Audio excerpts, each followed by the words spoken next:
자, 그러니까 거룩하고 속된 것, 부정하고 깨끗한 것을 구분하기 위하여 이제 그 율법의 계시가 11장부터 나타납니다. 12절 말씀 보겠습니다. 10장 12절 모세가 아론과 그 남은 아들 엘르아살에게와 이다말에게 이르되 두 아들은 죽고 두 아들이 남았습니다. 여호와께 드린 화제물 중 소재에 남은 것은 지극히 거룩하니 너희는 그것을 취하여 누룩을 넣지 말고 제단 곁에서 먹되. 지난번에 제사 드릴 때를 보면은 제사를 하나만 드리는 게 아니라 세트로 드린다고 했죠. 속죄제 드리고 번제 드리고 소제까지 드렸어요. 그죠? 소제도 드리고 그 다음에 또 무슨 화목제도 드리고요. 네. 그래서 지금 이제 그 제사 드린 특별히 속죄제에 제사 드린 음식을 거룩한 곳에서 먹어라 했거든요. 이는 이스라엘 자손의 화목제물 중에서 내 소득과 내 아들들의 소득으로 주신 것이니라. 속죄제가 아니라 참 화목제물 중에서 흔들어서 제사장에게 바치는 거 있죠. 오른쪽 정갱이하고 가슴하고 그걸 먹으라 그랬어요. 15절 그 들어올린 뒷다리와 흔든 가슴을 거제와 요제를 화제물의 기름과 함께 가져가 여호와 앞에 흔들어 요제를 삼을지니 여호와의 명령대로 너와 내 자손의 영원한 소득이니라. 모세가 속죄제 드린 염소를 찾은즉 이미 불살랐는지라. 염소 2마리를 속죄제로 드렸거든요. 1마리를 속죄제로 드렸거든요. 그가 아론의 남은 아들 엘르아살과 이다말에게 노하여 이 속죄제물은 지극히 거룩하거늘 너희가 어찌하여 거룩한 곳에서 먹지 아니하였느냐. 불살랐다고 했죠. 자, 불살랐는데 이 불살은 어디서 불살랐겠습니까? 속죄제 드린 염소를 어디서 불살랐겠어요? 계단에서 살리는 거 아니에요? 정신 좀 차리세요. 금방 밥 드시고 오셔가지고 또 아무 생각 없이 대답하지 마시고. 자, 그러니까 16절입니다. 10장 16절. 모세가 속죄제 드린 염소란 말이에요. 염소를 찾은즉 염소는 주로 이제 속죄제에 많이 등장하는데 이미 불살랐는지라 이렇게 돼 있어요. 아니, 모세가 염소 어디 갔어? 불살랐습니다. 모세가 물어보니까 불살랐습니다. 그 나를 아론의 남은 자들 엘르아살의 이다말에게 노하여 이르되 이 속죄제물은 지극히 거룩한 것을 너희가 어찌하여 거룩한 곳에서 먹지 않고 왜 불살랐느냐 그랬단 말이에요. 그죠? 그럼 어디서 불살른 거예요? 이는 너희로 회중의 죄를 담당하여 그들을 위하여 여호와 앞에서 속죄하려 하려고 너희에게 주신 것이니라. 그 피는 성소에 들어오지 아니하는 것이었으니 그 제물은 너희가 내가 명령한 대로 거룩한 곳에서 먹었어야 했을 것이니라. 이렇게 됐잖아요. 왜 먹어야 되는 거는 왜 안 먹고 왜 불살랐냐 그랬단 말이에요. 그러면은 어디서 불살랐겠어요? 재난? 아니, 정신 좀 차려. 아니 사람이 먹어야 되는 거를 먹지 않고 하나님께 드리는 법이 어디 있어요? 네? 아니 지금 정신을 차리셔야 모세가 안에서 태웠을 거 아니에요? 성소 안에서 태운 게 아니라 성소 안에 피를 가지고 들어가는 음식, 성소 안에 피를 가지고 들어간 속죄제의 고기는 지극히 거룩하니 너희가 먹어야 되는데 어떻게 했어? 먹었어 안 먹었어? 그랬더니 불살랐단 말이야. 그럼 그거를 어디서 제단 위에서 불을 사르면 이거는 하나님께 드리는 거거든. 하나님께요. 아니 사람이 먹어도 되는 거를 하나님께 드리는 게 어디 있어요? 지금까지 레위기 완전히 그냥 공고로 배우신 거예요. 그죠? 하나님께 드려야 되는 것을 사람이 먹어도 안 되지만 사람이 먹을 만한 걸 하나님께 드리는 건 없어요. 구분해서 하나님께 드리는 거죠. 그죠? 그러니까 불살랐는데 어디서 불살랐어요? 속죄제의 고기는 먹든지 아니면 안 먹는 경우는 진영 바깥에 가져가서 불사르는 거야. 못 먹는 고기는. 아셨죠? 근데 얘는 먹을 수 있는 고기인데 불살랐잖아. 그렇죠. 네. 먹어도 되는 건데 먹질 않고 가서 불살랐단 말이야. 그러니까는 모세가 너 왜 고기 지극히 거룩한 고기를 왜 안 먹고 어떻게 했냐? 불살랐단 말이야. 그럼 어디다 불살른 거냐? 제단에다 불살른 건 아니고 그렇게 되면 큰일 나고. 먹으려다가 먹기 싫으면은 하나님 주고 그러면 안 되고 먹기 싫은 거는 화목제도 마찬가지예요. 그 다음 날까지 먹을 수 있거든요. 다음 날까지 먹을 수 있는데 먹다가 남은 게 있으면 어떡하라 그랬어요? 불살라. 어디서 불살라? 거룩한 곳에서. 네? 여기 제단 위에서? 아니요. 그러면 큰일 나지. 먹다 남은 거 제단 위에서 불살른다는 것은 하나님께 드린다는 의미예요. 제사에서 드린 거는 번제처럼. 그러니까 번제만 통째로 다 불살르는 거고 나머지는 불살르는 게 없어요. 일부분 기름만 떼다가 불살르는 거고 고기는 차라리 먹어야 되는데 먹기 싫다고 그거를 함부로 제단 위에다 올리면 안 된다고. 자기가 먹기 싫으면 어떻게 해? 불살르는데 어디서? 제 진영 바깥에 나가서 그 정결한 재를 버리는 곳에서 불살라서 거기다 버리는 겁니다. 아셨죠? 네. 그러니까 제사법에 대해서 지금 이미 여러분들이 이제 원리를 터득해야 되는 거야. 그죠? 일일이 다 기억하기는 힘들고 원리를 터득해가지고 자 그러니까 아론이 모세에게 변명하는 말이 19절 말씀 같이 한번 읽겠습니다. 아론이 모세에게 이르되 오늘 그들이 그 속죄제와 번제를 여호와께 드렸어도 이런 일이 내게 임하였거늘 오늘 내가 속죄 제물을 먹었더라면 여호와께서 어찌 좋게 여겼으리요. 모세가 그 말을 듣고 좋게 여겼더라. 그러니까 아론이 변명하는 말이 무엇이냐면은 오늘 우리가 속죄제와 번제를 다 드렸는데도 이런 일이 어떤 일이 생긴 거예요? 그 먹지 않고 어떤 일이 생긴 거예요? 그렇죠. 예. 어떤 일이 생겼거든? 예? 아들 둘이 죽었잖아요 한날에. 아들 형제가 생때 같은 아들 형제가 한날에 죽었잖아요. 하나님 앞에 제사 드리려다가. 오늘 우리가 속죄제와 번제를 여호와께 다 드렸는데도 이런 비극적인 상황이 나의 이 가정에 이렇게 생겼는데 내가 어떻게 그 속죄제의 제물을 먹겠는가? 못 먹겠다. 먹어도 되지만은 지금 이걸 먹을 형편이 아니다. 양심적이네. 그래서 이거를 안 먹고 갖다 버린 거예요. 먹어도 되는 거를 안 먹고 갖다가 바깥에서 불살랐다. 그러니까 그렇게 얘기하니까 모세가 듣고 그거는 괜찮다 얘기를 하는 거죠. 그게 무슨 얘기냐면은 먹어도 되는 건데 안 먹는 거에 대해서는 하나님이 실망하지 않는다는 거예요. 그 대신 그거를 안 먹고 대신에 갖다 버리는 거죠. 그러니까 자기를 괴롭게 하는 거지. 내가 지금 하나님 앞에서 죄를 져서 아들 둘이 죽었는데 내가 이거 먹는 거, 내 육신의 만족을 지금 취하는 건 내가 지금 좋지 않다. 하나님 앞에 죄인으로 그렇게 내가 차라리 안 먹고 갖다가 불살르자. 그거에 대해서는 하나님이 책망하지 않고 용납하셨다는 거예요. 거기에 대해서는요.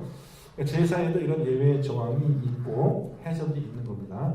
무슨 얘기인지 아셨죠? 자, 그러면 10장까지 끝났습니다. 자, 그러면 1장부터 7장까지는 5대 제사법.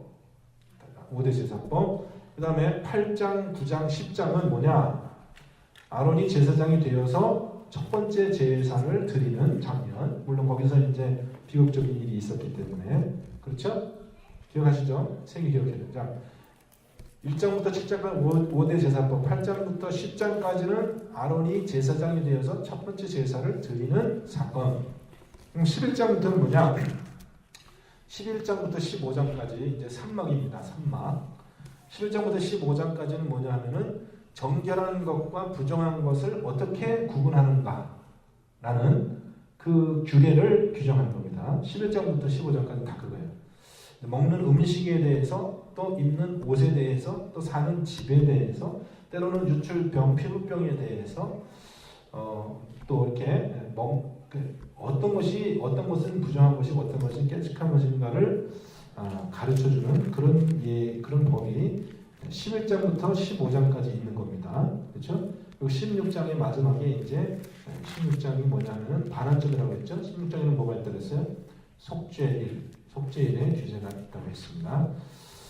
아셨죠? 자, 그러면 이제 11장으로 들어가겠습니다. 11장. 여러분 나눠준 제가 문답지 혹시 있으시면 보시면서 11장부터 이제 쭉 합니다. 근데 11장부터는 좀 진도를 좀 빨리 나가야 돼요. 왜냐하면은 11장부터는 내용이 좀 많이 그 자세한 내용들이 좀 중첩이 되기 때문에 빨리 보겠습니다.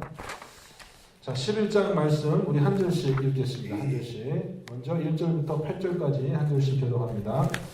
읽겠습니다. 여호와께서 모세와 아론에게 말씀하여 이르시되 이스라엘 자손에게 말하니라 육지의 모든 짐승 중 너희가 먹을 만한 생물을 이러하니 모든 짐승 중 굽이 갈라져 쪽발이 되고 새김질하는 것은 너희가 먹되 새김질하는 것이나 굽이 갈라진 짐승 중에서 너희가 먹지 못할 것은 이러하니 낙타는 새김질을 하되 굽이 갈라지지 아니하였으므로 너희에게 부정하고 사반도 새김질은 하되 굽이 갈라지지 아니하였으므로 너희에게 부정하고 토끼도 새김질은 하되 굽이 갈라지지 아니하였으므로 너희에게 부정하고 돼지는 굽이 갈라져 쪽발이로되 새김질을 못함으로 너희에게 부정하니 너희는 이러한 고기를 먹지 말고 그 죽음도 만지지 말라. 이것들은 너희에게 부정하니라. 11장하고 11장 전체는 부정한 거와 깨끗한 건데 특별히 먹는 음식에 대한 거예요. 근데 먹는 음식을 크게 우리가 이렇게 구분하면은 어떻게 되냐면은 육군, 공군, 또 해군 이렇게 나눠서 먹는 음식을 이제 얘기하고 있습니다. 지금 현재는 육군, 육상에서 사는 짐승들 중에 먹을 만한 거하고 먹지 말아야 될 거를 구분하는데 제일 일반적인 규정은 뭐냐 하면은 제일 일반적인 규정은 3절이죠. 3절. 어떤 것은 먹어도 된다 그랬어요. 3절 말씀 보면은 굽이 갈라지고 새김질하는 것. 근데 둘 중에 하나만 하고 둘 중에 하나만 하는 거를 먹어도 되는 거야, 안 되는 거야? 안 돼요. 둘 중에 하나. 굽이 갈라져 있는데 새김질을 안 한다든지 거꾸로 새김질을 하는데 굽이 안 갈라져 있다든지 이렇게 되면 안 되고 두 가지 조건을 다 만족해야 됩니다. 그러니까 육지의 짐승 중에서 먹을 만한 기준은 그 두 가지예요. 딱 두 가지. 새김질을 해야 된다. 굽이 갈라져 있어야 된다. 그러면 예를 들어서 어떤 게 그렇게 돼 있어요? 소. 또 염소. 또 양. 또 말. 말은 통굽입니다. 말 굽이 안 갈라져 있어요. 그래서 하여튼 그런 것들이 몇 가지 안 돼요. 따져보면 새김질 해요. 그것들이 다 새김질 합니다. 말도 새김질 하나요? 말 새김질 하나요?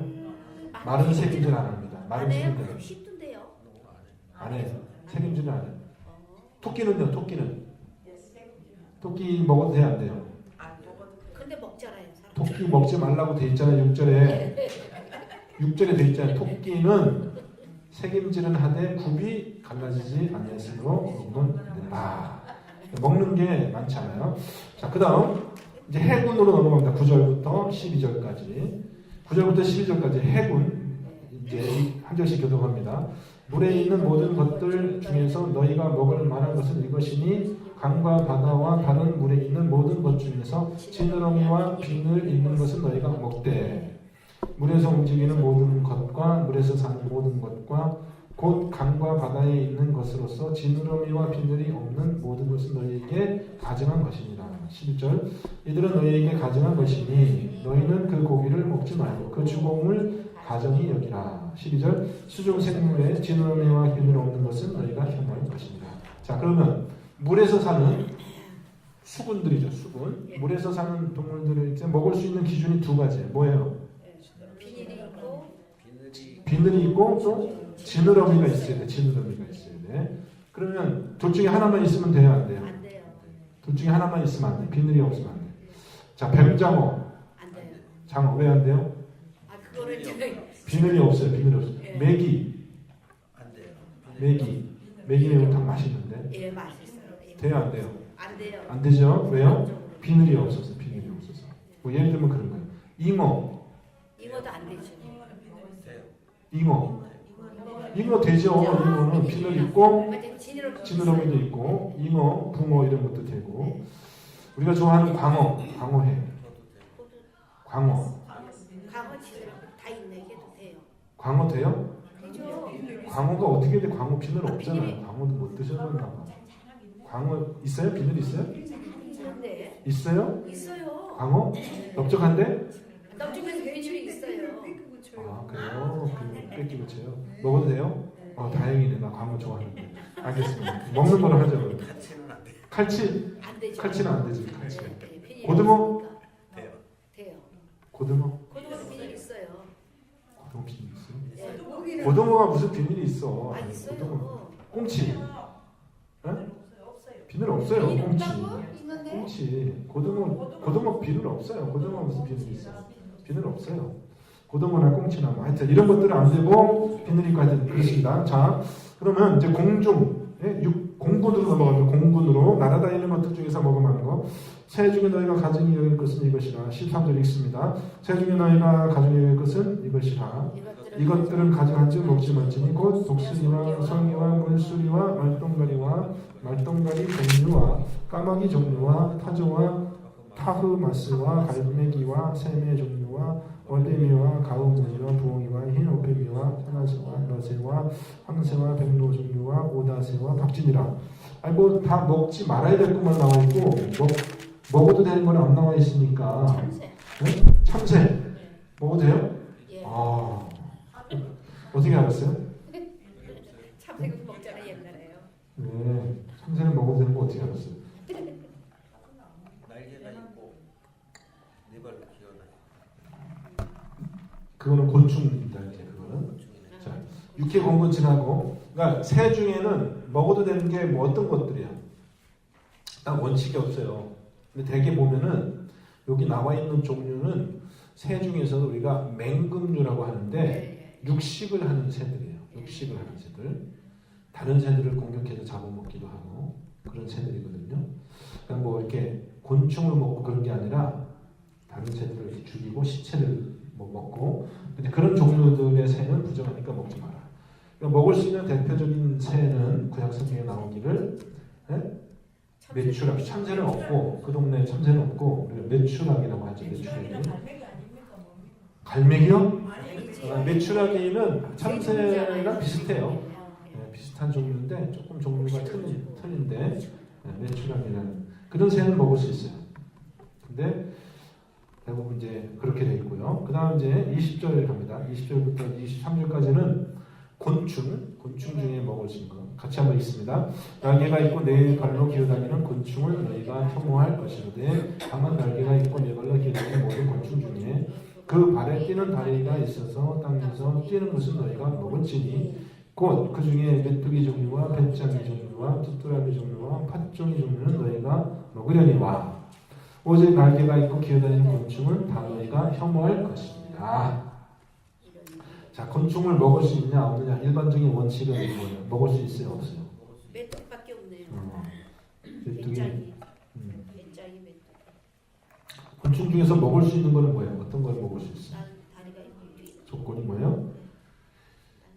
기어다니는 다리가 아니라 다리가 곤충에 보통 다리가 몇 개가 있습니까? 4개, 6개. 개미도 안 잡아보셨나 봐? 예. 곤충의 다리는 6개. 그게 정의예요. 다리가 6개니까 곤충이에요. 다리가 6개가 아니면 곤충이 아닙니다. 또 다른 종류의 되거든요.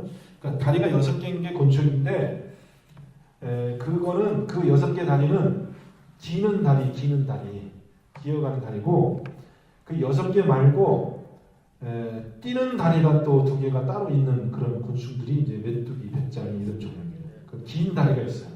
그건 기는 용도가 아니라 그거는 뛰는 용도로.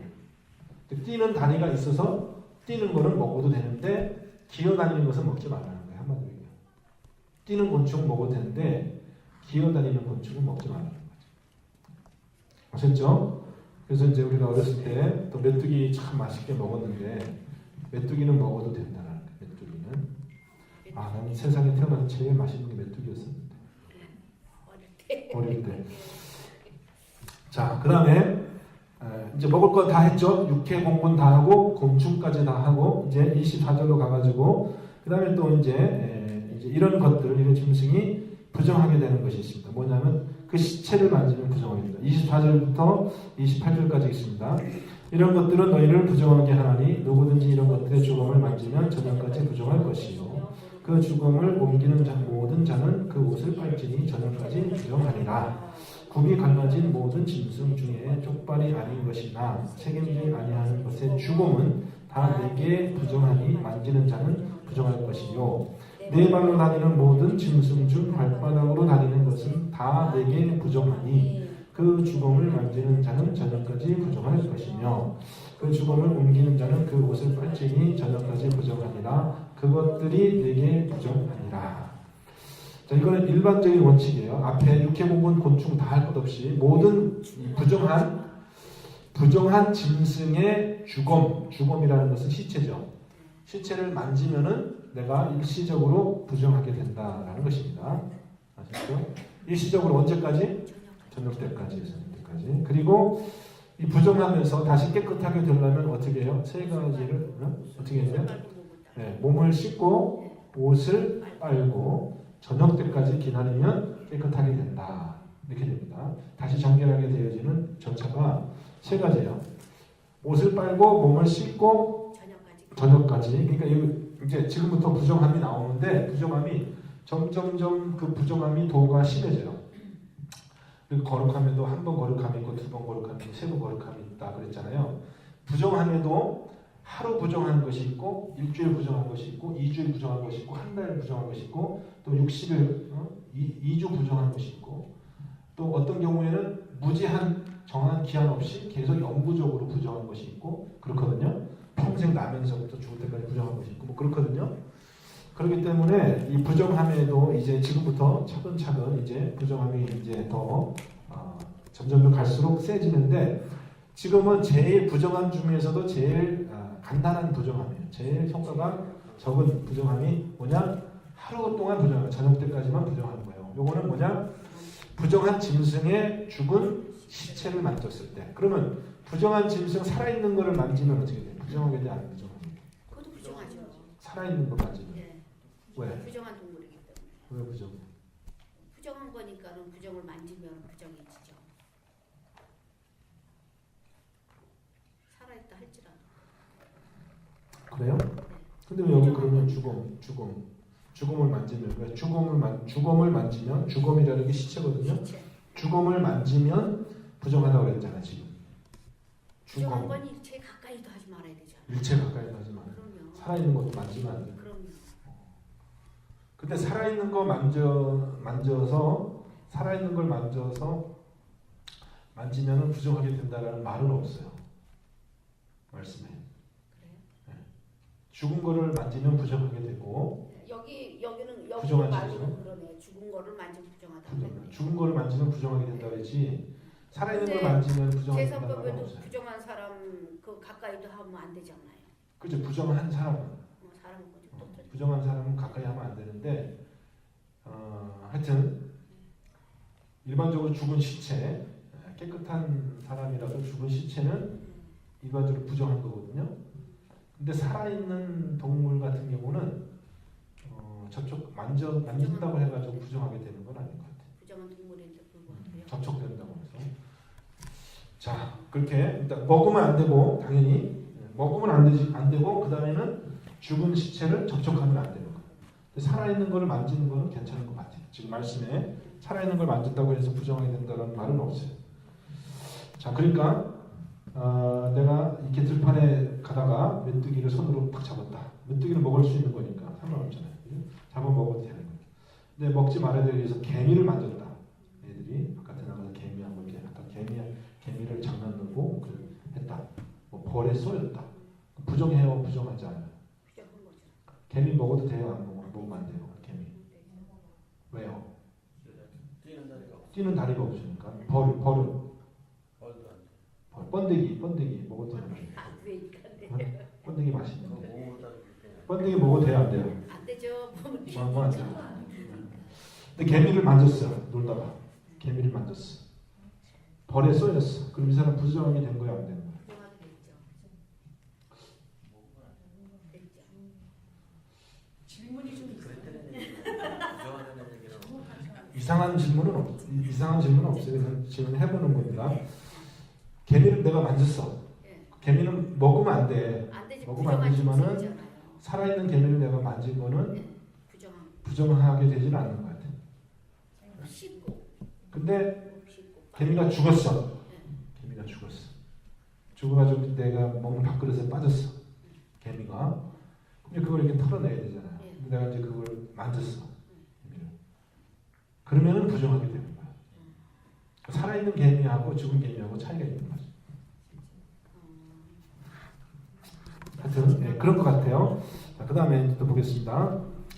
자, 그러면 이게 접촉으로 인해서 부정하게 되는 거죠.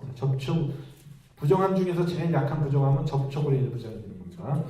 접촉. 직접적인 접촉을 말하는 거예요? 아니면 뭐 도구를 이용해서 하는 접촉도 부정해지는 거예요? 그냥 직접적인 접촉이에요. 직접적인 접촉인데 아니면 뭐 젓가락으로 이렇게 죽은 개미를 덜어낼 수도 있잖아요.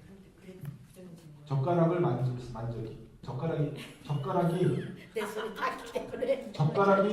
이 전염병하고 똑같아. 전염병의 개념인데 젓가락이 개미를 만지면 젓가락이 부정해진 거고 그러니까 그분이 젓가락이 부정하기 때문에 부정한 것을 만지면 또 내가 부정한 거야. 그러니까 이 사람이 부정한 사람인데 이 사람이 입고 있는 옷이 이 사람이 부정하니까 이 사람이 입고 있는 옷이 부정해지는 거고 앉은 자리가 부정해지는 거고 옷이 부정해지는 거고 그러니까 내가 이 사람 안 만지고 옷만 만졌잖아. 나 옷만 만졌어. 이 사람 안 만졌어. 그럴 수도 있잖아요. 네? 이 사람 안 만졌어. 옷만 만졌는데 옷을 만져도 부정하게 되는 거예요. 이거는 2차 감염이죠. 2차 감염. 옷이 1차 감염된 거고 내가 옷에 접촉이기 때문에 2차 감염. 이 사람이 앉았다가 어디로 갔어. 내가 여기 앉았어. 그럼 어떻게 되는 거야? 이 사람이 앉은 자리가 부정하게 되는데 내가 거기 앉으니까 2차 감염된 거야. 이건 사람에 한해서 말잖아요. 아니, 사람도 그렇고 동물 죽은 시체도 그렇고 동물 시체. 예를 들어서 동물 시체가 그릇에 떨어졌어. 근데 내가 그릇이 떨어졌어. 근데 이제 그 그릇을 내가 이렇게 버리고 잘 씻고 깨끗하게 해서 먹으면 되는데 그걸 그렇게 안 하고 그냥 거기다 물을 따라 먹으면 그럼 내가 부정하게 되는 거예요. 근데 그런 법이 있어요. 이제 그릇이 육이 깨끗한 그릇이면은 버리고 깨끗하게 씻어서 다시 먹으면 되고 토기 같은 경우는 깨트려 버려야 되는 거예요. 부정함이 또 옮겨갈 수 있기 때문에. 자, 그러면 이제 그 보겠습니다. 2차 감염되는 경우가 보겠습니다. 그럼 29절부터 또 보겠습니다. 같이 읽습니다. 땅에 기는 기름짐승 중에 내게 부정한 것은 이러하니 곧 두더지와 쥐와 큰 도마뱀 종류와 도마뱀 부치와 육지양과 도마뱀과 사막 도마뱀과 카멜레온이라 모든 기는 것 중에 이것들은 내게 부정하니 그 주검을 만지는 모든 자는 저녁까지 부정할 것이며 이런 것 중에 어떤 것의 주범이 나무 그릇이든지 의복이든지 가죽이든지 자루이든지 무엇이든지 담는 그릇들이든지 떨어지면 부정할 지리니 물에 담그라 저녁까지 부정하다가 정할 것이며 그것 중 어떤 것이 어느 질그릇에 떨어지면 그 속에 있는 것이 다 부정하여지나니 너는 그 그릇을 깨뜨리라. 먹을 만한 축축한 식물이 거기에 담겼으면 부정하여질 것이요 그 같은 그릇에 담긴 마실 것도 부정할 것이며 이런 것의 주검이 물건 위에 떨어지면 그것이 모두 부정하여지니 화덕에든지 화로에든지 깨뜨려 버리라. 이것이 부정하여져서 너희에게 부정한 것이 되리라. 샘물이나 물이 거의 웅덩이는 부정하여지지 아니하되 그 주검에 닿는 모든 것은 모두 부정하여질 것이요 이것들의 주검이 식물 종자에 떨어지면 그것이 정하려니와 만일 종자에 물이 묻었을 때에 그것이 그 위에 떨어지면 너희에게 부정하리라. 까지 보겠습니다. 자, 이번에는 길짐승. 길짐승이 뭐예요? 기어다니는 짐승을 길짐승이라고 하더라고요. 날짐승, 그 다음에 육지에서 날짐승, 바다에 뭐 그 다음에 육지에서 되는 짐승은 날짐승, 또 땅짐승, 길짐승, 기어다니는 짐승, 길짐승, 곤충 이렇게 얘기를 합니다. 그래서 그 동물이 죽었잖아요. 부정한 동물이든지 곤충이 죽었는데 뭐 옷이라든지 뭐 가죽이라든지 자루라든지 그릇이라든지 접촉이 되면 그것도 부정하게 되고 그거하고 접촉하는 사람도 부정하게 되는 겁니다. 근데 이제 예외 조항이 많이 있죠. 그죠? 음식에 접촉이 됐는데 축축한 음식에 접촉이 되었으면 그것이 부정하게 된다.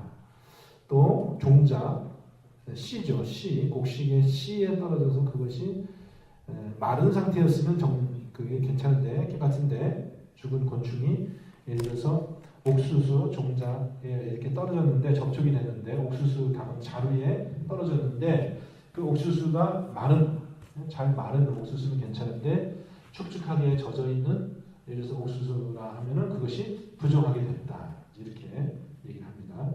뭐 그런 예외 조항은 있지만 어쨌든 접촉으로 인한 2차 부정함에 대해서 얘기를 하고 있습니다. 자, 그러면 아시겠죠? 다 이해가 되셨죠? 네, 39절부터 또 있습니다. 47절까지 또 있습니다. 너희가 먹을 만한 짐승이 죽은 때에 그 죽음을 만지는 자는 저녁까지 부정할 것이요 그것을 먹는 자는 그 옷을 빨 것이요 저녁까지 부정할 것이며 그 죽음을 옮기는 자도 그의 옷을 빨 것이요 저녁까지 부정하리라. 땅에 기어다니는 모든 길 짐승은 가증한즉 먹지 못할지니 곧 땅에 기어다니는 모든 기는 것 중에 배로 밀어다니는 것이나 네 발로 걷는 것이나 여러 발을 가진 것이라 너희가 먹지 말지니 이것들은 가증할 함이니라. 너희가 기는 바 기어다니는 것 때문에 자기를 가증하게 되게 하지 말며 또한 그것 때문에 스스로 너희를 더럽혀 부정하게 되지 말라. 나는 여호와 너희의 하나님이라. 내가 거룩하니 너희도 몸을 구별하여 거룩하게 하고 땅에 기는 긴 짐승으로 말미암아 스스로 더럽히지 말라. 나는 너희의 하나님이 되려고 너희를 애굽 땅에서 인도하여 낸 여호와라. 내가 거룩하니 너희도 거룩할지어다. 이는 짐승과 새와 물에서 움직이는 모든 생물과 땅에 기는 모든 짐승에 대한 규례니 부정하고 정한 것과 먹을 생물과 먹지 못할 생물을 분별할 것이니라. 아멘.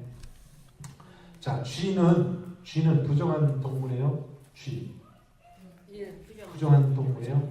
먹을 수 있어요. 먹으면 안 돼요. 쥐. 먹으면 안 되겠죠. 근데 쥐가 집에 들어와가지고 죽었어요.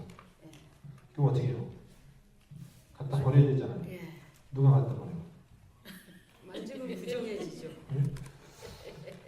그러니까 부정한 짐승인데 그 부정한 짐승이 죽었어요. 그러면 누가 갖다 버려요?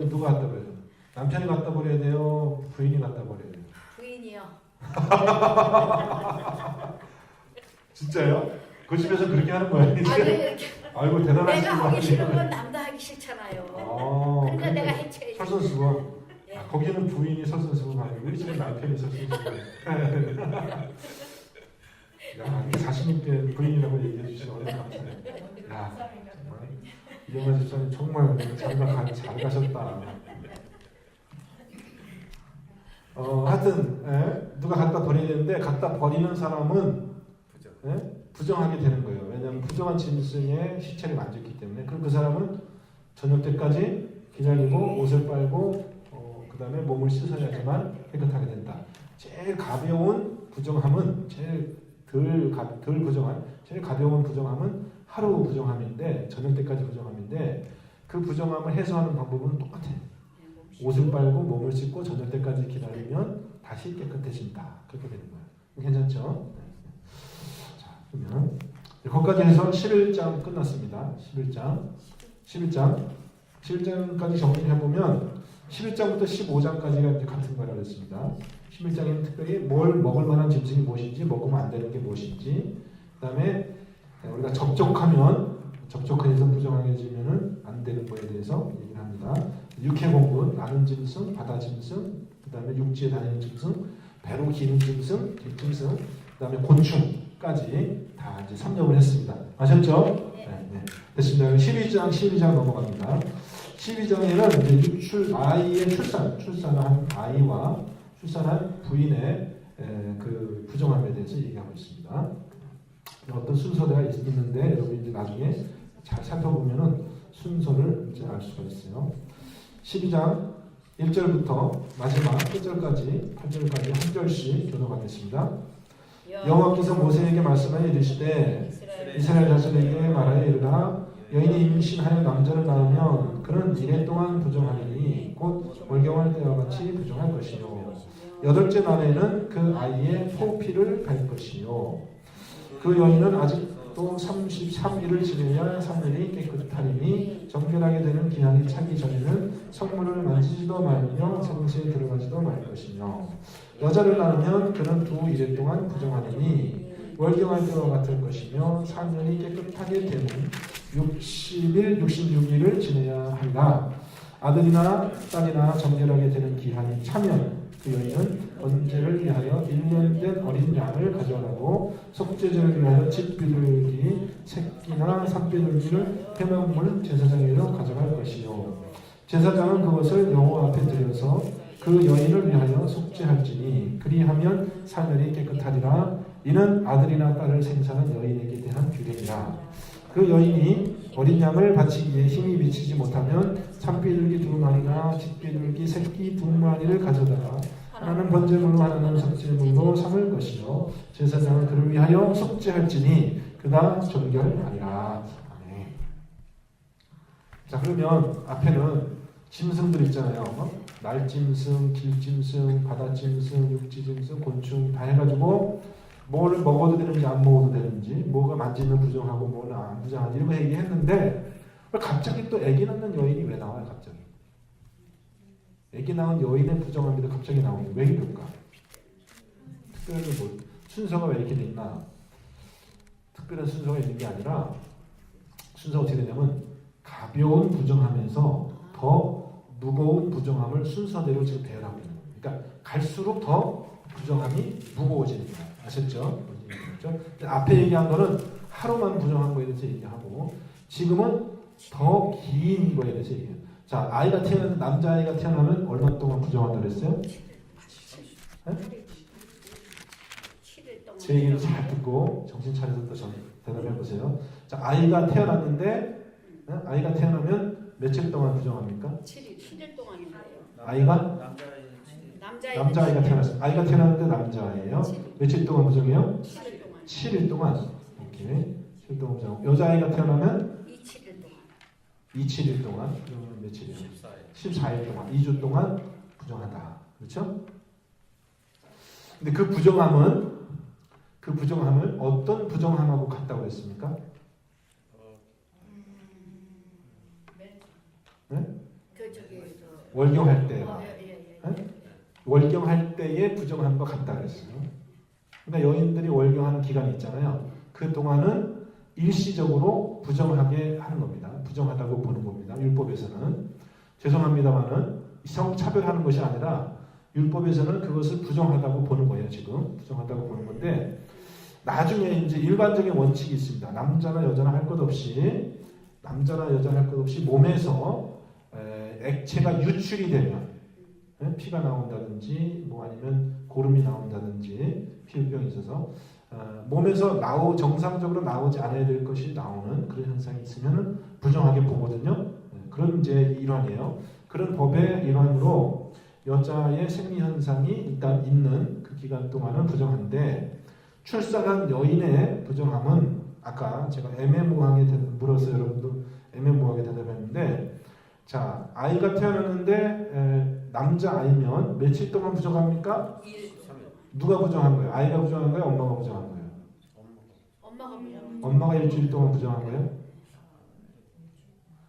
아니다. 여기는 아이도 나왔어. 예, 엄마가. 여기 보세요. 12장 2절 보세요. 12장 2절 이스라엘 자손에게 말하여 이르라 여인이 임신하여 남자를 낳으면 7일 동안. 누가?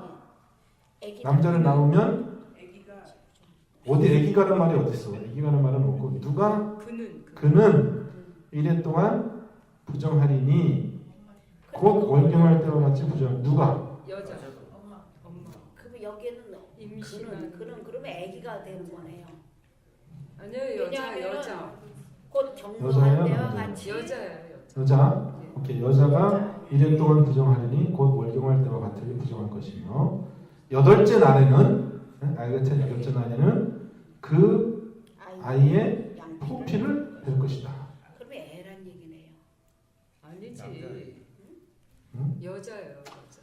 그 남자아이. 그 다음에 4절 그 여인은 아직도 33일을 지내야 산혈이 깨끗하리니 정결하게 되는 기한이 차기 전에는 성물을 만지지도 말며 성수에 들어가지도 말 것이며 그렇게 돼. 애네. 애예요. 응?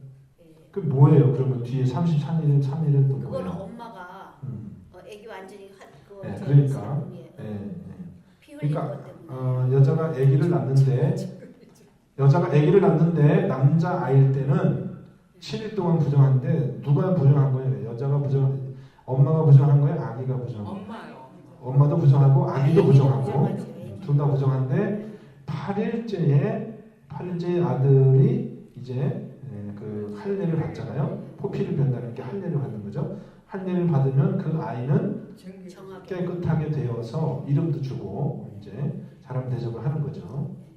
근데 엄마는 아직 깨끗하지 않아요. 어차피 부정하잖아요. 엄마는 아직 깨끗한 게 아니라 엄마는 33일을 더 지나서 그러면 앞에 7하고 더하면 며칠? 40일. 앞에 7하고 33일을 더 기다리면 총 40일 동안 부정하게 된다 이거예요. 무슨 얘기죠? 33일 아닌가요? 네?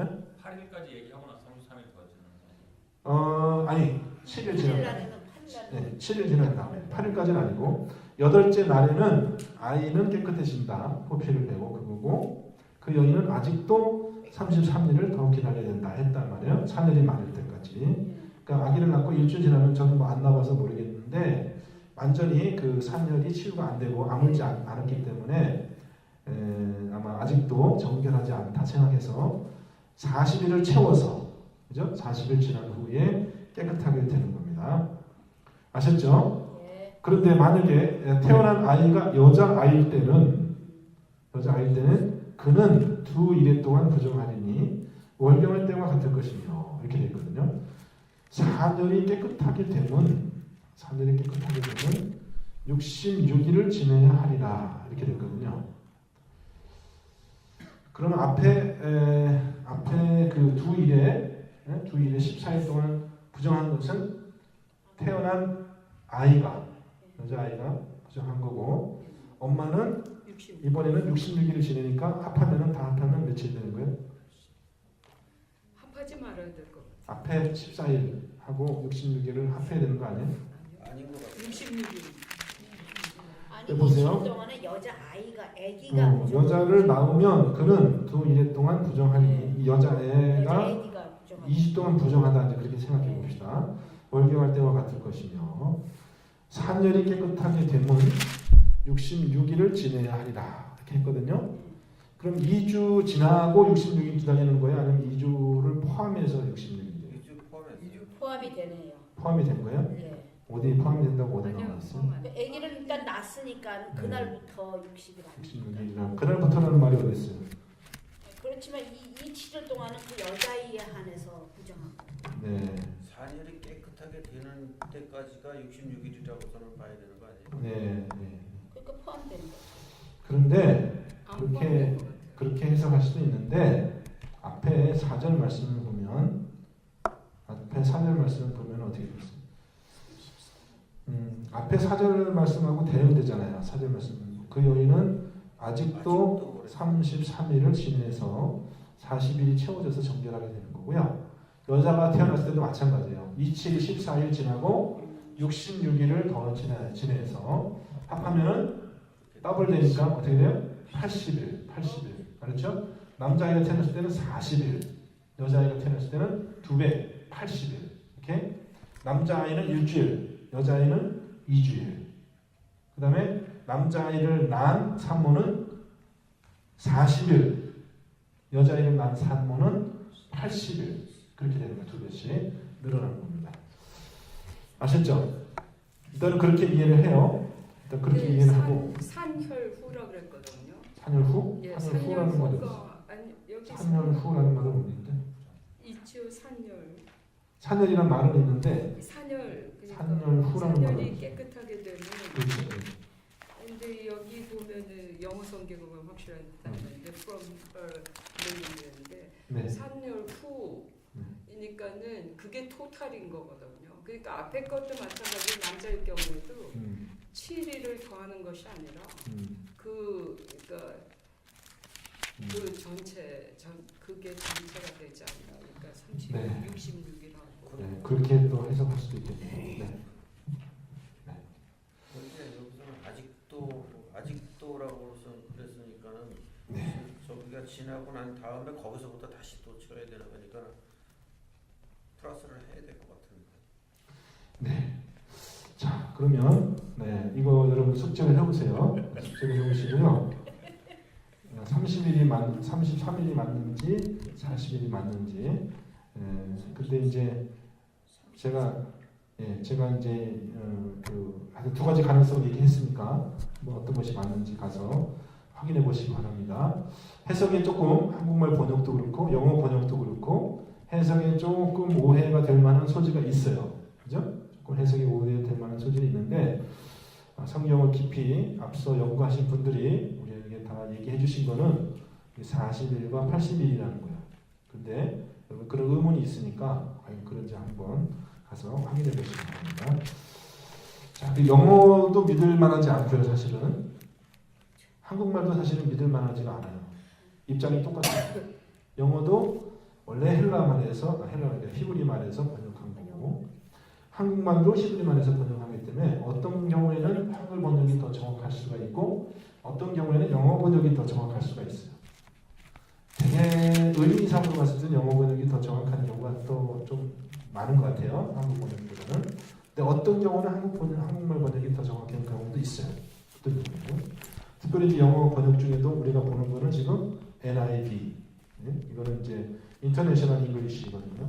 성경 번역을 위한 그런 영어라기보다는 많은 사람들에게 이제 해주기 위한 쉽게 번역한 그런 거기 때문에 조금 원래 원어의 뜻에서 약간 벗어날 수 있는 가능성이 많이 있습니다. 그래서 좋은 영어 성경 번역은 이제 여러분이 NISB라든지 또 ESB라든지 이런 다른 영어 성경 번역은 성경을 더 정확하게 번역하려고 애쓴 그럼 한번 보죠. 그런 성경들을 보면은 더 정확해요. NASB나 ESB나. 자, 그랬는데 하여튼 중요한 것은 이 뜻을 가지고 여러분이 영어기 때문에 맞다, 한국말이기 때문에 맞다 이렇게 할 수가 없더라고요.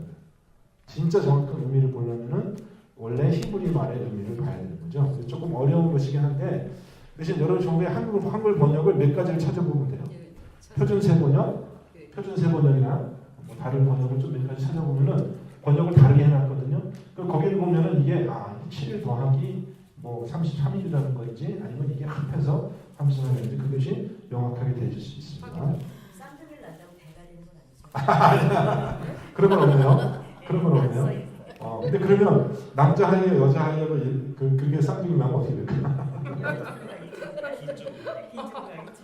그때부터 여자하고 남자하고 승열은 여자랑 그러니까 이제 그런 거는 이제 성경에 자세한 내용이 없고 그런 거는 이제 제사장들이 알아서 랍비들이 자기들이 생각해가지고 정해놓은 전통에 따르는 거죠. 그래서 그 전통이 많아요. 그래서 왜냐하면은 성경에 모든 게 다 모두 가능성이 없잖아요. 그러니까 어쩔 수 없이 사람들이 자기 나름대로 정해놓을 수밖에 없는 상황들이 많이 생기는 거예요. 그렇죠? 읽을 때 저도 새벽에 읽을 때 네. 뭐가 생각나면 이래서 예수님이 그 5천 명을 먹일 때 다 전부 다 남정들만 이래 세고 여자들은 안 세고. 뺐구나. 그렇죠. 그런 생각이 들더라고요. 네. 그런데 남자만 그건- 사람이고 여자는 사람이 아니었어요. 그거는 율법이 모세 율법이 남녀를 차별해요. 확실히 차별하죠. 그죠?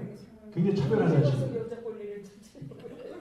율법이 이게 나쁜 율법이야. 이게 남녀 차별하는 맞아요. 여자가 율법이야. 없으면 어떻게 남자가 나오는 글쎄 말이야.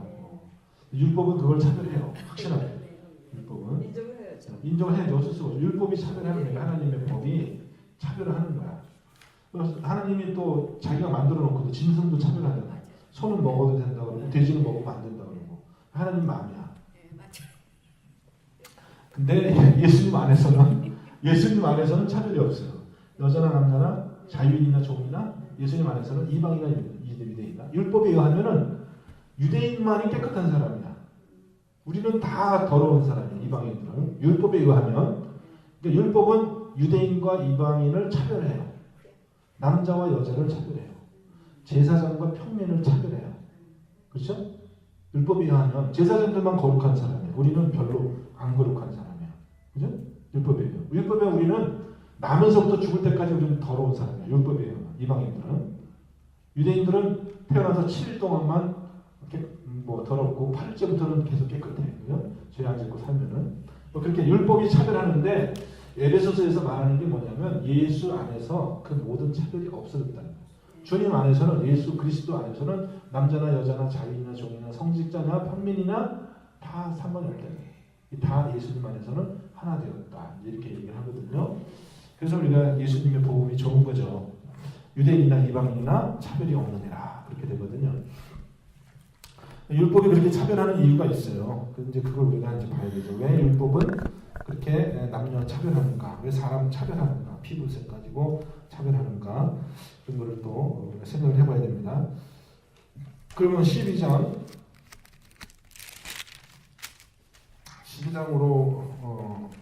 12장을 다 했고요. 그러니까 앞에 하루 동안 부정한 게 있죠? 다음에 7일 동안 부정한 게 있어요. 그럼 예수님이 태어났을 때 예수님이 7일 동안 부정했을까요? 안 부정했을까요? 아니죠. 그 성경을 다시 예수님이 태어났을 때 7일 후에 8일 후에 할례를 받으셨어요. 예수님 할례 받으셨어요? 그러셨어요? 예수님 할례 받으셨어요? 예. 선생님. 그 기록.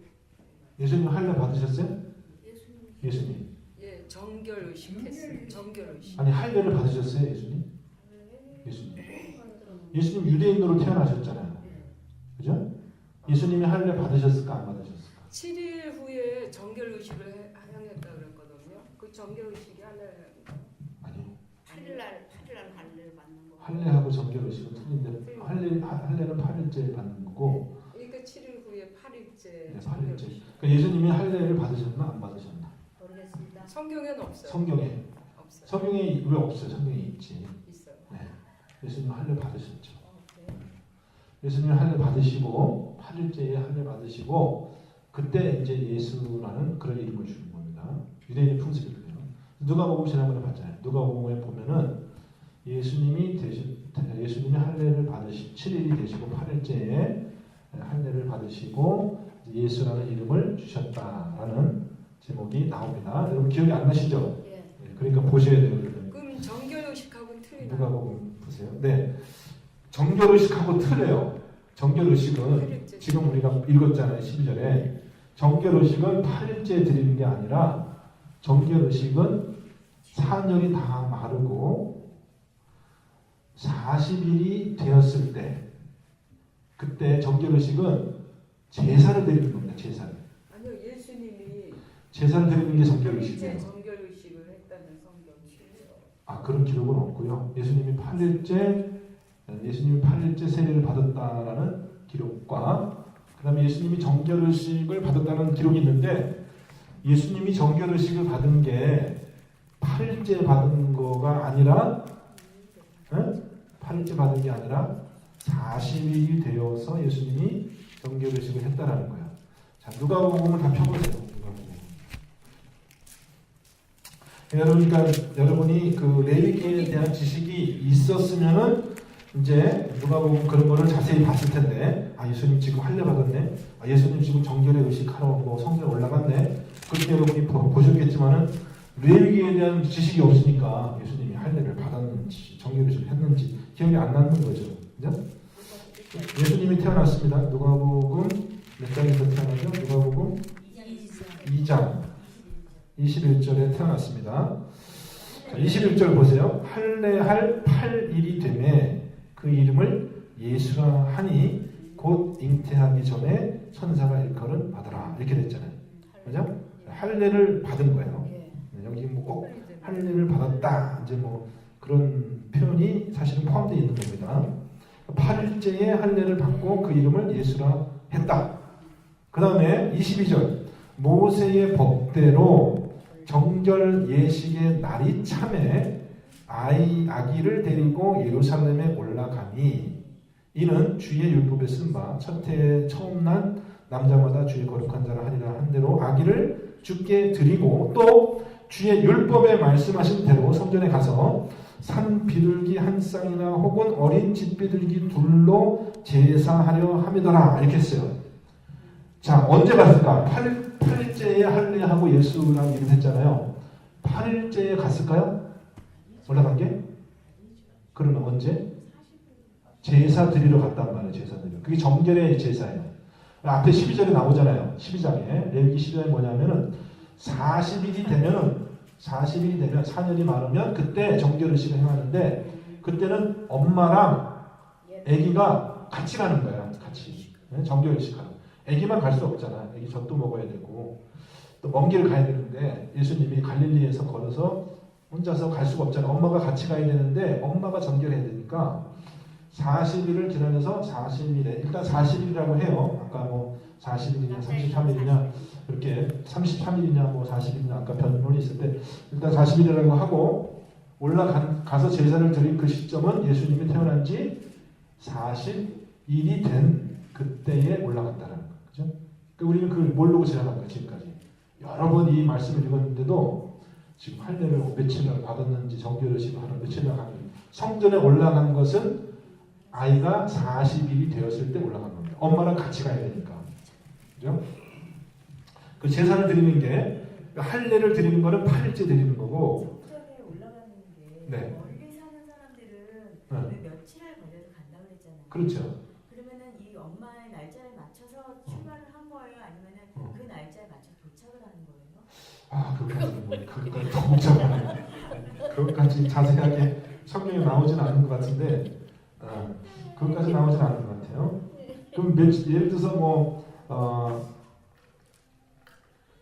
그 성전에서 한 달만 성례 의식을 하는 게 아니라 네. 며칠을 계속 하니까 40일 네, 가도 하루만 성전에 의뢰해 주시고 오픈하는 게 아니니까. 며칠 되니까 그거를 맞춰서 가는 네, 맞춰서 갔을 것 같아요. 40일째 맞춰서 갔을 것 같아요. 왜냐하면 성전에 일단 들어가는 것 자체가 허가가 안 되잖아요. 내가 40일이 안 되면 40일이 지나면 일단은 허락이 되니까 성전에 들어가는 것이 아마 40일 이후에 성전에 들어가는 건데 뭐 제 생각에는 그거를 꼭 40일에 딱 맞춰서 가야 되는 건지는 모르겠지만은 어쨌든 제 생각에는 출발해서 40일이 도착할 수 있도록 그렇게 아마 날짜를 맞춰서 가지 않았을까 이왕이면 그런 생각이 좀 드네요.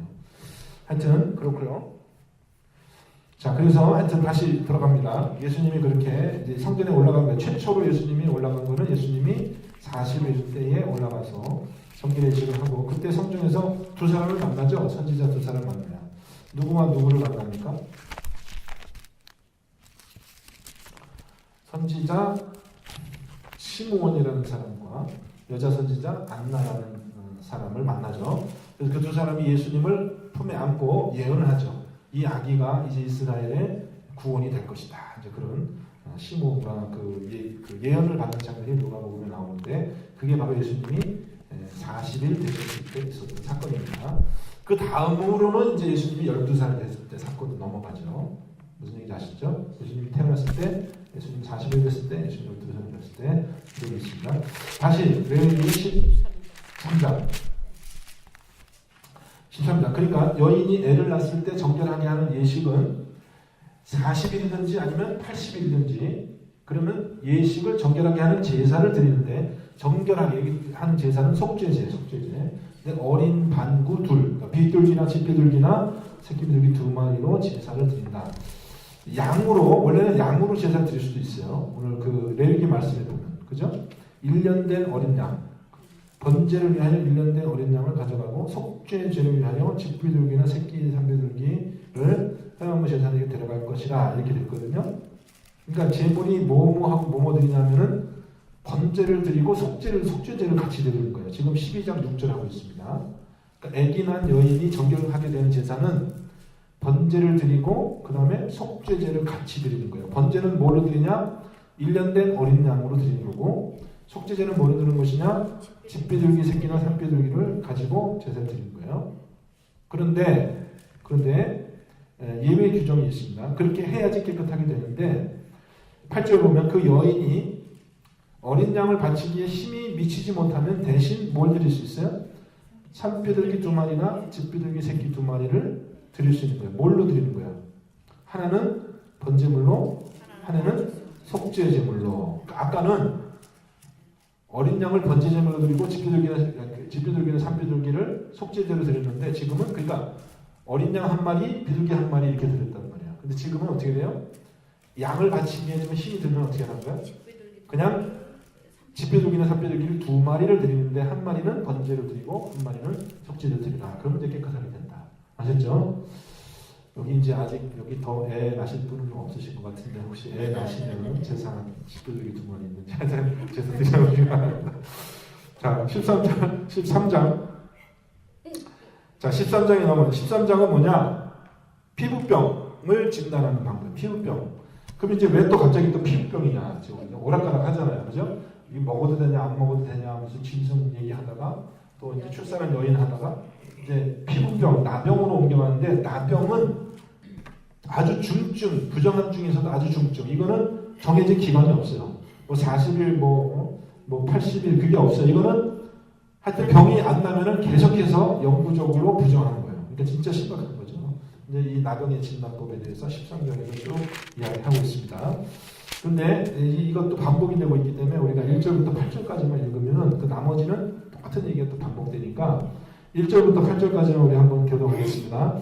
여호와께서 모세와 아론에게 말씀하여 이르시되 만일 사람이 그의 피부에 무엇이 돋거나 뾰루지가 나거나 색점이 생겨서 그의 피부에 나병 같은 것이 생기거든 그는 곧 제사장 아론에게나 그의 자손들 한 제사장에게 데리고 갈 것이요 제사장은 그 피부에 병을 진찰할지니 환부의 털이 휘어졌고 환부가 피부보다 우묵하여졌으면 이는 나병의 환부라 제사장이 그를 진찰하여 그를 부정하다 할 것이며 피부의 색점이 희나 우묵하지 아니하고 털이 휘지 아니하면 제사장은 그 환부를 이래 동안 가둬둘 것이며 이래 만에 제사장이 그를 진찰할지니 그가 보기에 그 환부가 변하지 아니하고 병색이 피부에 퍼지지 아니하였으면 제사장이 그를 또 이래 동안을 가두어둘 것이며 이래 만에 제사장이 또 진찰할지니 그 환부가 얇아졌고 병색이 피부에 퍼지지 아니하였으면 피부병이라 제사장이 그를 정하다 할 것이요 그의 옷을 빨 것이라 그리하면 정하리라.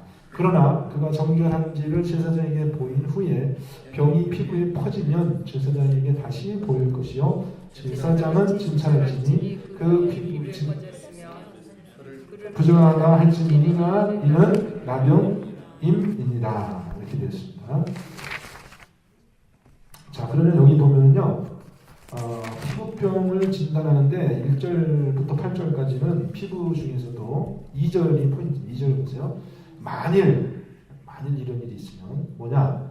피부에 무엇이 돋거나 뾰루지가 나거나 색점이 생긴 경우입니다. 색점이 생긴 겁니다. 9절부터 보세요. 9절은 뭐냐? 사람에게 나병이 들었거든. 그를 제사장이 데려갔지. 이거는 나병이 든 경우입니다. 9절은. 그러니까 2절에서는 뭐냐면 피부에 뭐가 생겼는데 뾰루지 같은 것이 뭐가 나고 색점이 생겼는데 피부 색깔이 정상 색깔이 아닌 거죠. 그러니까 피부에 뭐가 났는데 이게 도대체 나병인지 아닌지를 진단해 보자라는 것이고 9절에 나온 것은 사람에게 나병이 들었거든요. 이건 확실하게 나병이 든 경우입니다. 아셨죠? 그 다음에 또 넘어갑니다. 18절 넘어갑니다. 18절. 피부에 종기가 생겼다가 나았고 이렇게 됐어요. 그 종처에 흰 점이 돋거나 희고 불그스름한 색점이 생겼으면 제사장이 보는 것이죠. 이건 뭐냐면 종기가 난 겁니다. 종기가. 이게 종류가 틀린 거예요. 다 피부병이긴 한데 1절부터 8절에서 얘기한 거 하고 지금 9절부터 17절까지 얘기한 거 하고 18절에서 얘기한 거 하고 이거 종류가 다른 겁니다. 다른 피부병입니다. 무슨 얘기인지 아셨어요? 예. 그 다음에 24절로 넘어가면은 피부가 불에 되었는데 그 된 곳에 불그스름하고 희거나 순전한 획점이 생기면 이거는 뭐냐? 화상으로 인해서 생긴 피부병이에요. 저도 몰랐는데 화상 때문에 문둥병이 생길 수도 있다고 하네요. 네, 그런 경우도 있다고 합니다. 그러니까 화상을 입었는데 그것이 2차 감염이 돼가지고 피부병이 생기면 그것이 문둥병인가 전염병인가 아닌가를 생각해 보는 겁니다. 전염병이라기보다는 몸에 유출이 생기는 그런 피부병인가 아닌가를 해가지고 하는 것이고요. 그 다음 29절 넘어갑니다. 29절. 남자나 여자의 머리에나 수염에 환부가 있으면, 이건 뭐냐 하면 피부병 중에서 특별히 머리나 수염이나 털이 자라는 부분에 피부가 생길 수 있게, 피부병이 생길 수가 있어요. 그런 게 있죠. 특별히 이제 머리에 뭐 이렇게 피부 뭐 이렇게 색깔이 머리에 무슨 피부병이 나는 거 뭐라고 그러죠? 우리 옛날에 머리털 이렇게 빠지고 머리에 뭐 나는 거 우리 어렸을 때 뭐라고 그러죠? 애들 머리에 뭐 이렇게 나왔잖아요. 응? 버짐? 버짐은 이렇게 피부에 나는, 피부가 하얗게 된 게 버짐 아니에요? 기계충 같은 거. 기계충? 옛날에 그런 거. 옛날에 그런 애들 많았어요. 이렇게 가면 머리가 이렇게 빠지고 뭐 이렇게 머리가 허리고 그런 게 많았거든요. 근데 탈모가 아니고, 탈모는 그냥 머리가 빠지는 증상인데 그거는 탈모가 아니라 뭔가 거기에 균에 의해서 뭐가 나, 벌레가 뭐 있든지 뭐가 나는 거죠. 뭐 기계충이라고 하는 그 말도 있는 것 같은데, 뭐 하여튼 그런 겁니다. 뭐 버지니까. 그러니까 그런 경우에 29절입니다. 남자나 여자나 머리에나 수염에 특별히 환부가 있어서 이렇게 되고, 그런 경우에 피부병을 진단하는 겁니다. 그 다음 38절로 갑니다. 38절. 남자나 여자의 피부에 색점, 곧 흰 색점이 있으면 제사장이 진찰할지니, 이게 이제 버짐 같은 거죠. 뭐 부스럼이라고 하나? 부스럼? 버짐. 색깔이 막 이러면 또 하는 겁니다. 그 다음 40절로 가면 40절. 누구든지 그 머리털이 빠지면 그 대머리니 정하고, 앞머리가 빠져도 그는 이마 대머리 정하니. 근데 대머리나, 사실이죠, 그죠? 그러나 대머리나 이마 대머리에 희고 불구스름한 색점이 있으면 이는 나병이 대머리나 이마나 대머리에 발생합니다. 이제 머리털이 있는데 피부에 날 수도 있고, 머리털이 다 빠져가지고 대머리인데 거기에 머리털이 없는 그 피부에 또 그런 병이 생길 수도 있다는 거죠. 무슨 얘기 아셨죠? 그래서 지금은 아주 굉장히 다양한 경우에 피부병을 진단하는 그 원칙이에요. 그러면 이제 이게 정말 그러면 이게 정말 그 악성 종양, 악성 피부병인에서 부정한 사람인지 아니면 이게 일시적인 현상인지 그걸 알아야 되잖아요. 그러니까 진단하는 법이 이제 좀 나오는데, 제일 중요한 원칙은 뭐겠어요? 우리가 읽은 대로 보면은, 우리가 1절부터 8절까지만 읽었잖아요.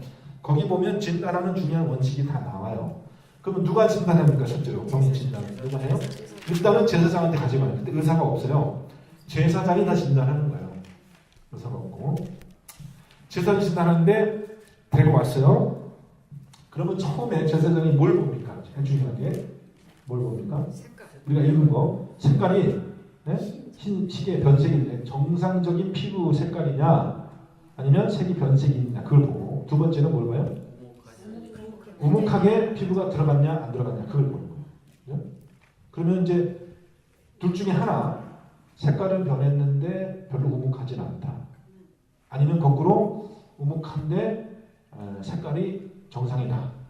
그런 경우는 나병입니까? 나병이 아닙니까?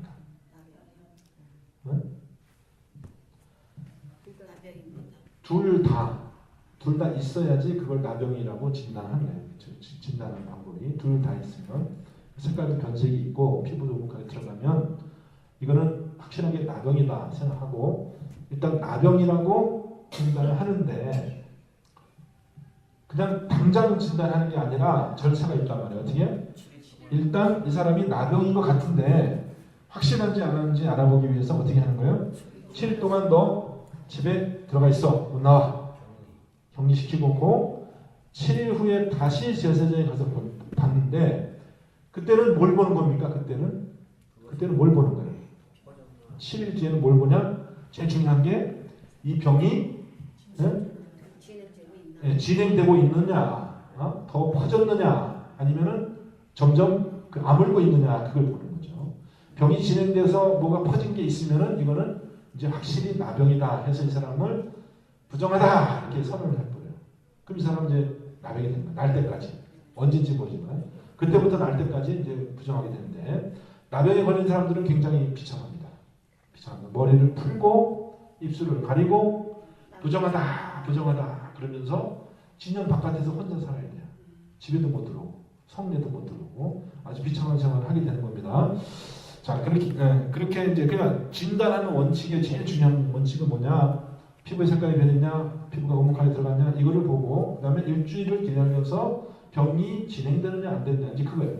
그 지금 우리가 지금 앞에 뭐 이렇게 뾰루지가 나고 뭐 피부에 뭐가 난 경우만 얘기했는데 다른 경우도 있잖아요. 뭐 화상을 당했다든지 아니면 아까 뭐 진짜 나병이 들었다든지 종기가 난다든지 뭐 대머리에 머리가 빠졌다든지 여러 가지 증상인데 증상마다 조금씩 다른 진찰 방법이 있지만은 어쨌든 중요한 원칙은 뭐냐?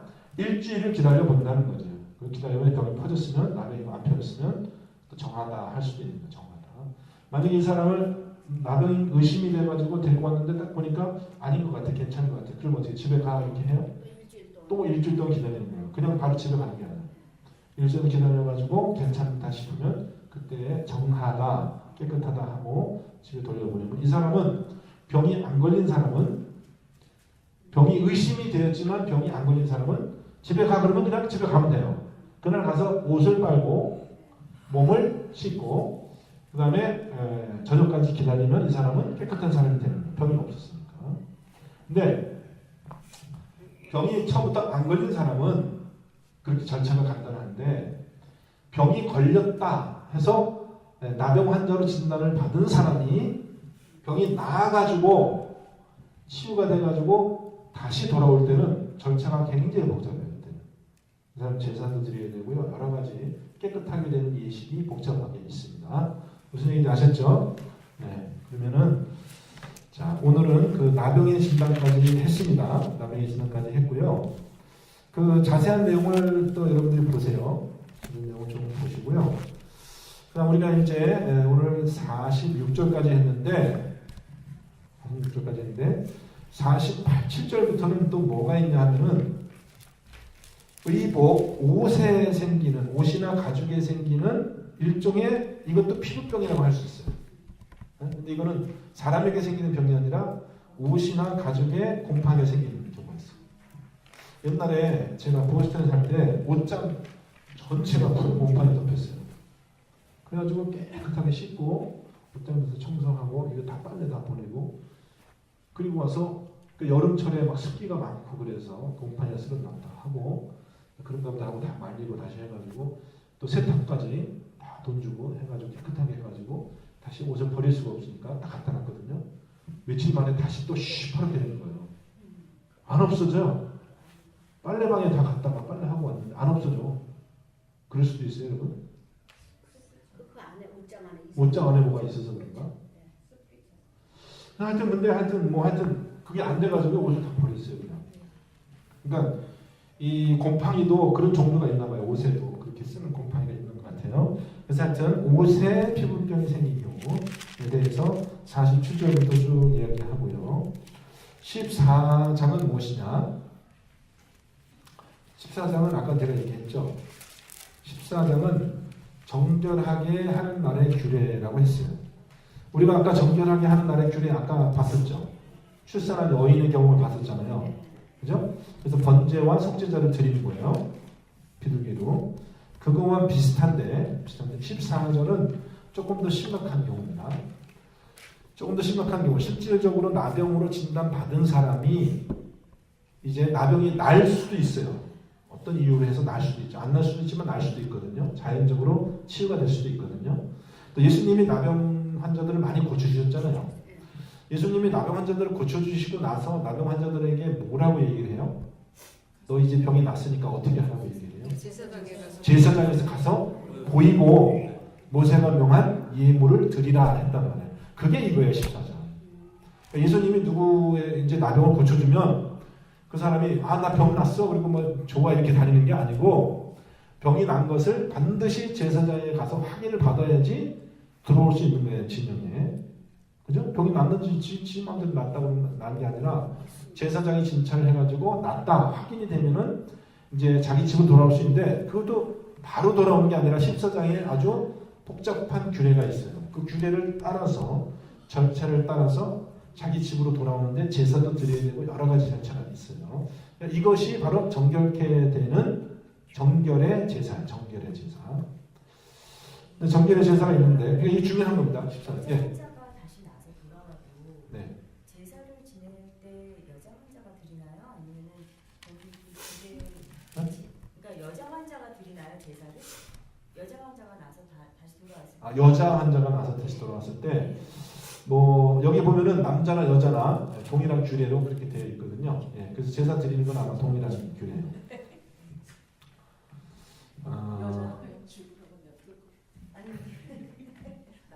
근데 이제 제사, 그 정결의 제사를 잘 드리는 거를 여러분 잘 보면은, 정결의 제사 드리는 걸 잘 보면 독특한데, 다음 주에 오시면 14장을 중점적으로 공부할게요. 14장을 중점적으로 정결, 어떻게 정결케 되나.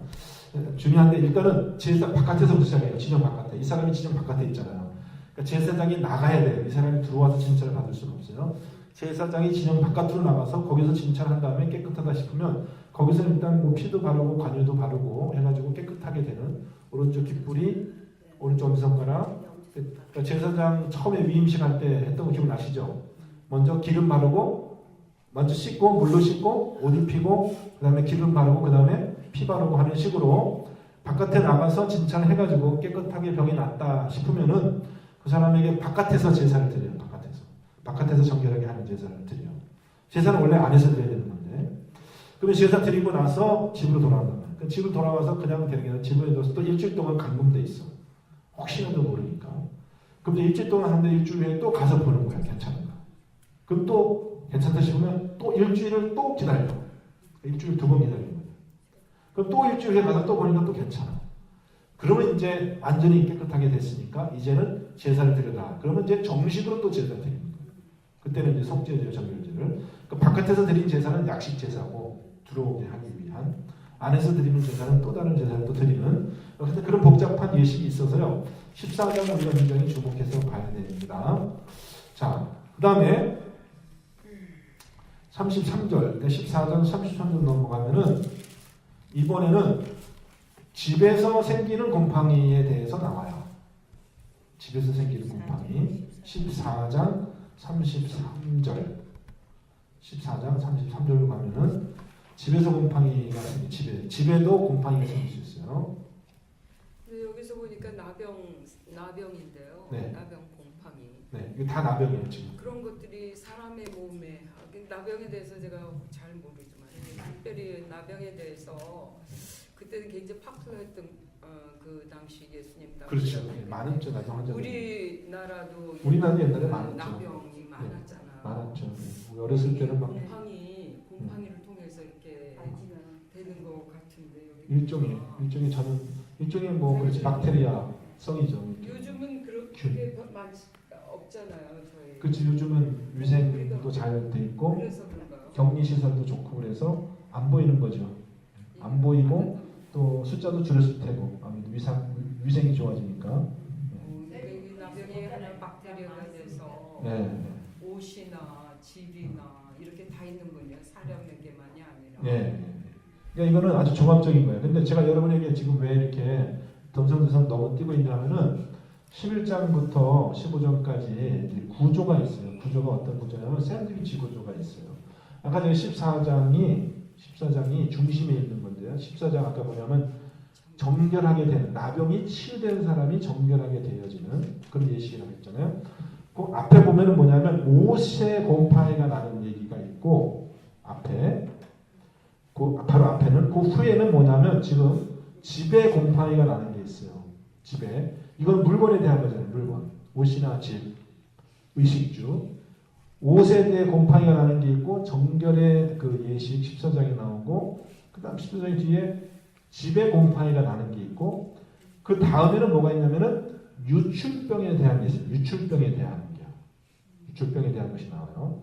그러니까 뭐 하여튼 피부에 무슨 병이 있어서 고름이 있거든. 그러니까 그리고 이 앞에 옷이 있기 전에는 우리가 뭐가 있었냐 하면은 거기에 이제 피부병, 나병의 진단법이 있었거든요. 그러니까 여러분이 그 구조를 알으시려면 이 대칭 관계가 있다는 거예요.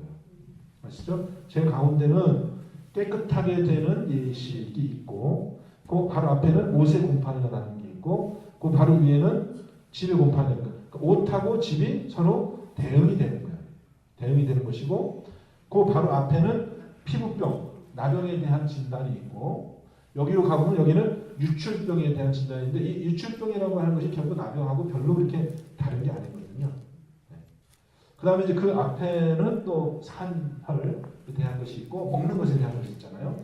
그래서 요 11장부터 15장의 구조를 보면은 이 구조가 샌드위치처럼 위아래가 대칭된 그런 관계로 되어 있으면서 이 가운데 14장에 있는 이 14장의 내용이 강조되고 있는 게 14장에 뭐가 있냐면은 아까 제가 얘기했잖아요. 다음 주에 오면 우리가 14장을 중점적으로 볼 텐데 거기가 이제 정결하게 되는 예시. 어떻게 그 병에서 깨끗하게 되어질 수 있을까라는 그 회복에 대해서 얘기하고 있습니다. 그러니까 11장부터 15장까지 그 사이에 제일 중요한 장은 14장이라고 하는 것입니다. 자, 그럼 15장에 이제 몸에 유출병이 있는 거에 대해서 얘기하는데 몸에 유출병이 있는 장은 이게 뭐냐 하면 고름이 난다든지 유출병, 고름이 난다든지 하여튼 거기 보면은 남자가 설정했다든지 혹은 여자가 불결기 우리가 보통 생리현상이죠. 여자의 월경 기간 중에 있는 것이 또 유출이고요. 남자도 유출할 수가 있고요. 남자도 설정하는 것도 정상적인 그런 부부 관계에서 생긴 그런 것도 부정하게 보고요. 또 병이 있어서 이제 새는 거죠. 예를 들어서 피부에 이제 병이 있어서 고름이 난다든지 이렇게 유출병의 구조가 있습니다.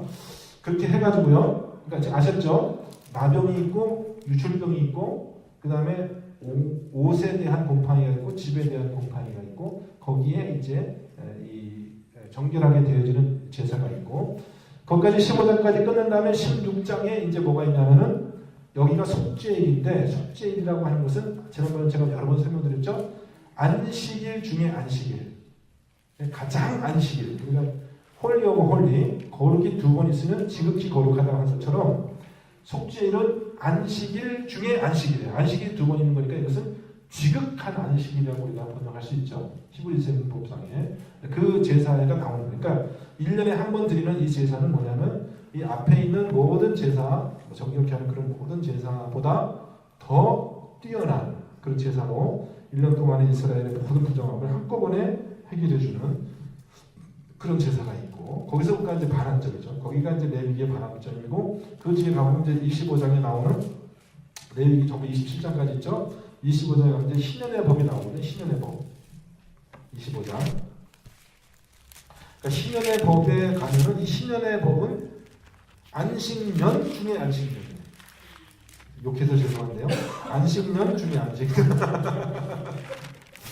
안식년 중에 안식년이 이게 신년의 법인데, 그러니까 신년의 법 25장이 뭐하고 대응되냐면은 16장하고 대응되는 거예요. 그러니까 16장이 레위기의 반환점이죠. 제 말 듣고 계신가요? 아니면 제가 너무 빠른가요? 16장이 레위기의 반환점이에요. 그죠? 속죄일 그 날 7월 10일 속죄일 그때에 1년 동안에 지은 모든 죄를 다 속죄하는 씻는 정결하게 하는 그 제사를 드리는 거죠. 그게 그러니까 16장이 반환점이에요. 1장부터 16장까지가 전반부고 17장부터 이제 후반부 이렇게 반환점. 16장이 반환점이라면 꼬린 지점은 25장.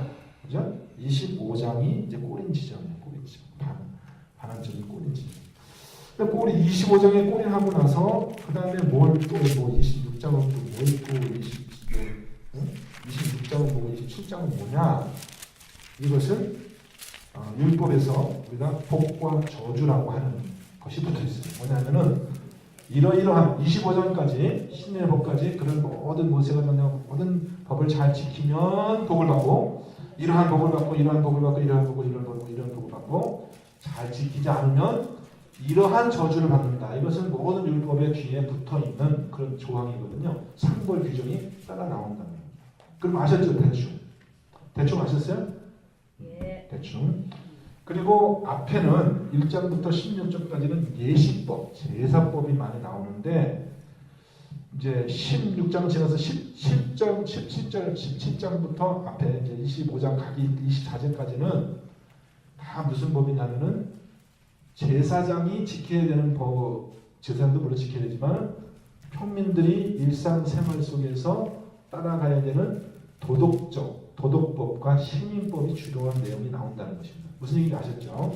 그러니까 레위기의 전반부는 성소, 여기서 성소에서 지켜야 되는 그런 법들이 주로 나오고, 이 바깥에서, 성전 바깥에서 지켜야 되는 법들은, 이게 성전법이라고 해요. 성전법.